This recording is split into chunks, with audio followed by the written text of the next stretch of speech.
Hi folks, thank you so much for joining me on this introduction to scent. We call this the Concentric Eccentric Neuromuscular Training. This training is going to be taking you through some techniques that will help you and your patients who've experienced strokes to get out of those classic flexor synergy postures, or even to initiate initial movement in the very acute phase of stroke. So I'm very excited about showing you all this, and so basically we're just going to be talking about several things today. We're going to talk about what's happening in a stroke, what has happened to represent different movement patterns throughout your life that confounds things once you do have a stroke, and the recovery of that, and then particularly the stages of recovery from a stroke. For instance, often a period of flaccidity, some activity and hyperactivity and spasticity, and then moving through the rehab process towards normalizing movement and tone. So let's go back to this first idea. The idea is, how often have you flexed your arm compared to how many times you've extended your arm? Think about this. You pick up groceries, right? You're going to pick them up. You're going to let them out. What's going to happen when you let out those groceries and put them down on the ground, right? You're up here, you're flexed in your bicep, you're letting it out, you're still flexed in your bicep, you're moving eccentrically, okay? So just to review, concentric contractions, when a contraction of a muscle occurs and it shortens the muscle, and an eccentric contraction elongates the muscle. So we are talking about using this, the concentric and eccentric coupling of a single muscle action, to do a few things that you're going to see as we go later on. But let's stick with this idea of picking up the grocery bag again. If you're picking up a grocery bag, you are flexing your bicep, and you're doing a number of other things. I actually have my hand turned up because that's the way I do it. But for a lot of other actions, we're turning our hands down. Often we posture ourselves with our hands in this downward position and back. It's kind of natural, either neutral or backwards. You think about this flexor synergy, and I'm going to say that these are the reinforced actions that you've done over and over again. Now, as I say that to some of you, I think you're going to be excited, because you're going to start to think, this is explaining a lot, and it does for me. Let's think about the flexor synergy. What's happening in the flexor synergy? The shoulder is hiked. Okay, I'm just going to do it with my right side. Shoulder is hiked. Shoulder is retracted. Okay? Elbow is flexed. Arm is internally rotated. Forearm is pronated or turned down. And often the hand is grasped, and sometimes that thumb is stuck up inside that hand, because my thumb is adducted here. So all these terms, basically you've seen this pattern before, and whether you recognize it as a therapist or as a general person who's seen this pattern and seen someone tight like this, we're going to be working with someone who has this exact this posture and this spasticity in this posture, and we're going to show you how we can slowly work that position out. But let's think about all these actions, okay? Let's take it apart. We'll go back just to the top there. This shoulder hiking, you've hiked your shoulders so many times versus every time you've let them down. For instance, here's something kind of a side curiosity, but it turns out that a long neck is a mark of beauty in every culture in the world. Okay, in order to have this, you have to hold your shoulders down. Now everybody knows someone who's over time their shoulders have creeped up, and they've actually some people, if you look across, have essentially no neck. You know, so they could have a forward neck posture. You can actually check this on yourself, whether one thing is whether your shoulder line comes across near your chin or above your chin. Certainly you have elevated shoulder posture. And you could tell if your head is in a forward neck position, because you're always looking in the mirror, right? So you're looking forward and you're seeing that, gosh, there's not that much space between this notch here, called the sternal notch, and the bottom of your chin. So that's just something useful for everyone to be thinking about. And as you're thinking about this, and now I'm thinking about this motion, and everyone is elevating their shoulders, right? If you were to do something under force, like, well, I mean, obviously, you're going to pull on something, you're going to retract that shoulder. Versus every time you've pushed it forward, right? You've pulled on a lot more stuff, right? So we've shrugged a lot, we've pulled a lot, right? We've clutched this arm close to our body a lot. We've turned our arm in a lot. We've flexed a whole lot. We have grasped a lot, and we have we have touched our thumb across this midline, this adduction motion, a lot. So if we think about all these motions, they're all together, right? And we think about their opposite, okay?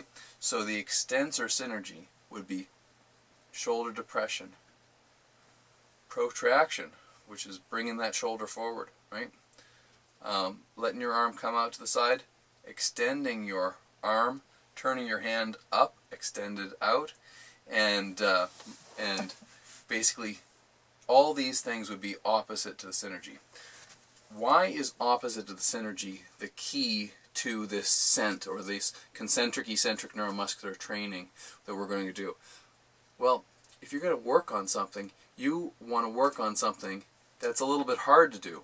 You'll notice that when someone's had a stroke, yawns, their arm moves, and everyone's very excited. Wow, that arm's moving.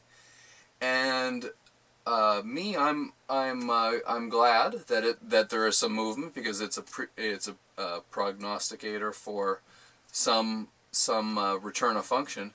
But I'm not so happy about encouraging this position, because I know that it ends up with this very firm and often painful stiff arm. So I'm going to be spending the large majority of my time on these movements that are opposite to synergy. So that's going to take, that's just a little introduction, and we are going to use that to just teach one muscle action. Okay, we're going to talk about tricep extension. Okay, well, it turns out that this one is done very well in supine position. So supine position, or lying on your back facing up. So if you're lying in bed at some point and someone's able to help you, basically you would be doing this action of pushing out, maybe having something in your hand even, and if you could, you would do it supinated. But supinated, which is again up for our body, up for our hand, and we are I'm going to be pushing down like this, pushing down, and my patient, my friend, is going to be pushing against me. I'm going to do all the flexion action, and they're going to do all the extension action, right? They're going to continually do this. Now, if you were lying down and you were just initially getting this, you could actually turn this around and turn this into a high five, right? High five, give me a high five. So that's a little bit of a fun way, because what you really want to do is, we're functional therapists, we want to tie this stuff to function right away. And a function is to extend out, and then we will be pushing back on this and extending out. That goes to the next part of this theory. What we're saying is, if you've reinforced this action on 1,000 to 1 or 10,000 to 1 or maybe even 1,000,000 to 1 number of times, I mean, you've reinforced that pathway in your brains. Anything that you think about gets stronger. Anything that you do gets stronger. repetition, practice, these things strengthen connections in your brain. And those connections are still strong when you've had a stroke and you leave all that architecture, all that structure of dendritic connections and axons connected to nerves, right? All that stuff is still there, and we've removed some of the control and inhibition that normally allows our hand to just kind of move freely.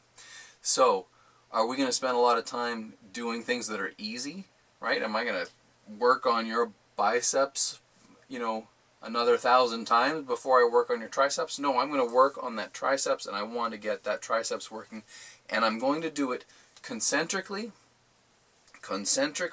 and eccentrically, right? Now, how do you get this to happen? I can actually help them with the concentric part, right? I can help bring it out, and then I can push back on them so that the eccentric part happens. Person can't do eccentric automatically unless they're lying on their back and then they're using gravity. Gravity is an eccentric action, right?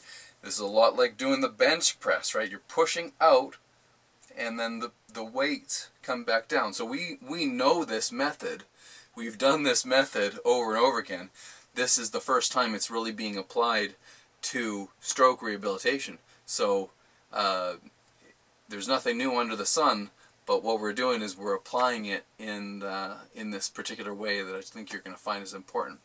So what I want to do is just leave you with that one thing. Take someone you're working with in the next, tomorrow or the next few days. Lie them on their back. Have them in this position where they're actually lying backwards, right? And you're using gravity a little bit, and you're supinated. You're turning this up. Perhaps you put a little a bottle of lotion in their hand or something like that, and then you're going to push that down towards that ear, okay? And you're trying to get them to push up and then to let it come down towards that ear. Do we want a lot of extra movements? Do we want this shoulder hiking and all these kind of actions happening along with it? No, we want to kind of, don't hold your breath, don't do anything, don't do all those effortful things, because is this an effortful thing, especially in the acute phase of rehabilitation? It is not as much effort as an upper motor neuron that can't control the muscle. Okay, so it's the brain can't control the muscle because it can't remember this connection. Okay, so what we're doing, so once again, they're on their back. You get them positioned like this, you help them into extension, and you push down. Concentric, you might help them up into that. Eccentric, you're neuromuscularly training, but the thing that's happening is, remember, this is getting hardwired up into the opposite side of their motor strip, and you're reinforcing just that one side. Now, if you remember your motor homunculus, which is that funny looking guy who had all this dedicated brain activity surrounding certain muscle actions. Well, he had nice little biceps on that guy and less triceps, right? Or perhaps he had very thin arms, and I'm going to kind of have you accentuate that in your mind because we're just working on that one little muscle, and we're going to say biceps is big and triceps is small in terms of motor representation in the motor strip in the brain. So if you can imagine, what we're talking about here is that we want to just get that triceps, triceps, triceps, triceps, triceps, triceps, triceps concentrically, triceps eccentrically. Get that working and then tie it into function. Give me a high five, give me a high five. You are going to get this arm working. You're going to be surprised, actually, because people who have not moved their arms properly in quite a while will be doing an isolated, controlled, functional movement in just a few minutes, and you're going to want more, and I'm going to definitely take you there in the coming chapters as we keep practicing with scent.